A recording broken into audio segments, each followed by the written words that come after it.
A questão do abandono é uma coisa séria, sempre foi e continua a ser, e vai continuar a ser, e eu acho que vai demorar muito tempo até que a gente tenha uma solução para essa questão. Isso não é um problema local, não é um problema só do Brasil, é um problema mundial, e não é só em países emergentes ou países que estão em boas condições financeiras, é um problema mundial.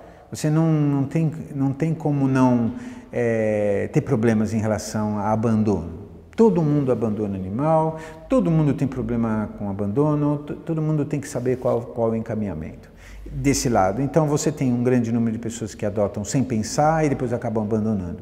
É uma inconsequência. Então, na minha opinião, como qualquer outro problema, tudo depende de educação, né? Qualquer outro tipo de intervenção, ela vai ser paliativa para tentar minimizar os impactos dessa problemática.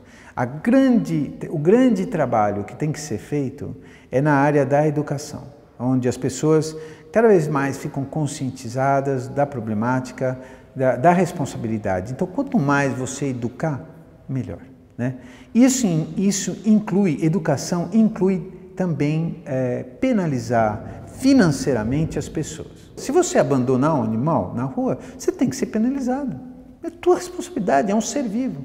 Você tem que considerar isso, está na lei, né? Está ali na lei, na Constituição. Então, veja, de novo, é uma postura pessoal. Eu não sou a favor da ditadura, né? Eu sou a favor, não é isso. Eu só entendo que a educação, muitas vezes, precisa passar pela dor, né? Às vezes, você sofre, e o sofrimento, ele é um importante elemento de educação, né? Quando você percebe que o que você faz tem consequências e é desagradável, você muda o comportamento, pura e simplesmente por aí, né? Então, nesse sentido, eu acho que passa por essa questão da educação. Todas as outras coisas, como castração, por exemplo, são também trabalhos que estão envolvidos, são muito importantes, mas que também depende da educação. Então, quer dizer, você colocar esses animais para reproduzir a esmo, sem controle nenhum, está errado, né? Então, o que você precisa? Uma educação e um serviço que dê conta de prover, né, para as pessoas, dê condições para as pessoas castrarem os seus animais e assim evitar uma reprodução desenfreada, um número crescente da população canina. Na minha opinião, não há dúvida que o animal de estimação, ele traz benefício para as pessoas, né?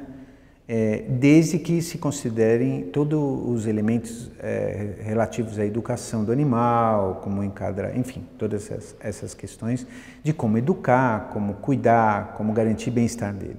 Mas quando isso é feito, quando você consegue, por entender o animal, oferecer para ele boas condições de bem-estar, ele com certeza vai ser benéfico para a família, nos diversos momentos da vida familiar. Porque quando a gente está falando de família, a gente pode falar desde uma pessoa solteira, até casal, com filhos pequenos, com adolescentes, com um casal com os filhos já grandes ou um casal na terceira idade. Você tem vários momentos do ciclo familiar. Cada um desses ciclos, cada um desses momentos da vida familiar pode ser beneficiado pela presença de um animal de estimação. Cachorro, né? Gatos, passarinhos, peixinhos, são todos animais considerados animais de estimação. Eu não digo animal silvestre, porque o animal silvestre não foi feito, não evoluiu para ser animal de estimação, né? Então, esses animais, eles vão trazer benefícios variados, né? Quando você tem crianças pequenas, a questão do contato, da afetividade, da expressão emocional, da possibilidade da educação para a vida, para a educação para a saúde, para alimentar. Então, para crianças pequenas é muito legal. Mas as pessoas têm que estar conscientes de que aquele animal, ele é um ser vivo que precisa ser cuidado adequadamente, ele não é um objeto, né, que você vai descartar depois.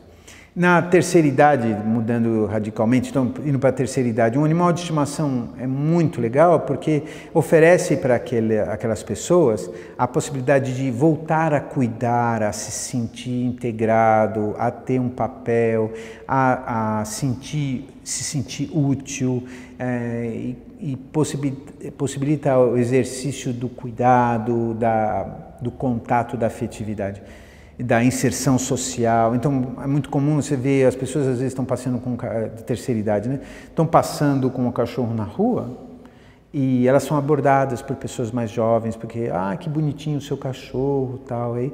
Isso possibilita a essa pessoa voltar a ter um lugar no grupo social, porque é uma coisa bastante complicada. Então, nesse sentido, sim, claro, a adoção, né, a história da adoção, ela é muito importante e ela pode trazer esse benefício, um animal que você vai adquirir. Hoje em dia se fala muito comumente que o animal não deveria ser nem vendido, né? Existem alguns defensores que dizem que não devia vender animais. Você vai lá e só adquire um animal se realmente você está disposto a cuidar, né? E não se devia fazer comércio. É uma discussão. A adoção com certeza é uma coisa importante e parte importante da solução do problema do abandono, né? Mas isso tem que ser feito com muita consciência para que uma coisa que era para ser benéfica passe a ser um grande problema. Olha, no começo as ONGs elas eram compostas por quase como eu diria heroínas, não é? Pessoas extremamente sensíveis com a questão da vida animal, que tinham uma sensibilidade enorme para a vida, e começaram a se organizar para beneficiar esses animais e investiram muito da sua vida financeira, afetiva, emocional, histórias fantásticas, né? Mas o que aconteceu foi que elas próprias perceberam as limitações que elas tinham que enfrentar, financeiras, técnicas, etc. Então, o que passou? Hoje você tem um aumento da profissionalização da ONG, né? Ou seja, você tem cada vez mais essas ONGs mais ou melhor preparadas para enfrentar a realidade do abandono, né?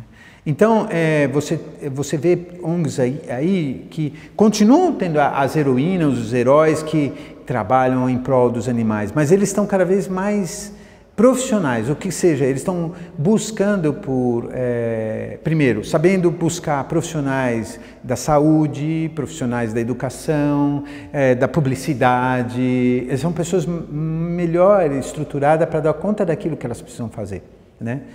E administrativo, tudo, né? Então, eu vejo que de todos esses anos que eu tenho acompanhado a história das protetoras e das ONGs, eu vejo um amadurecimento muito grande, uma profissionalização no bom sentido e com isso um resultado mais interessante em relação à atuação delas. Então elas estão inclusive conseguindo reivindicar do governo coisas que antigamente elas não conseguiam, porque elas eram vistas como pessoas com problemas mentais. Um absurdo. Então, mas a verdade é que elas pela falta de profissionalização, elas não conseguiam acessar, elas não tinham voz. Hoje elas entram nos locais e os políticos, os administradores, aqueles que estão diretamente envolvidos nessa questão, eles estão ouvindo o que elas têm a dizer, porque elas têm a dizer coisas sérias, elas estão bem estruturadas, entende? Então, eu me regozijo com essas pessoas, porque elas são pessoas muito especiais.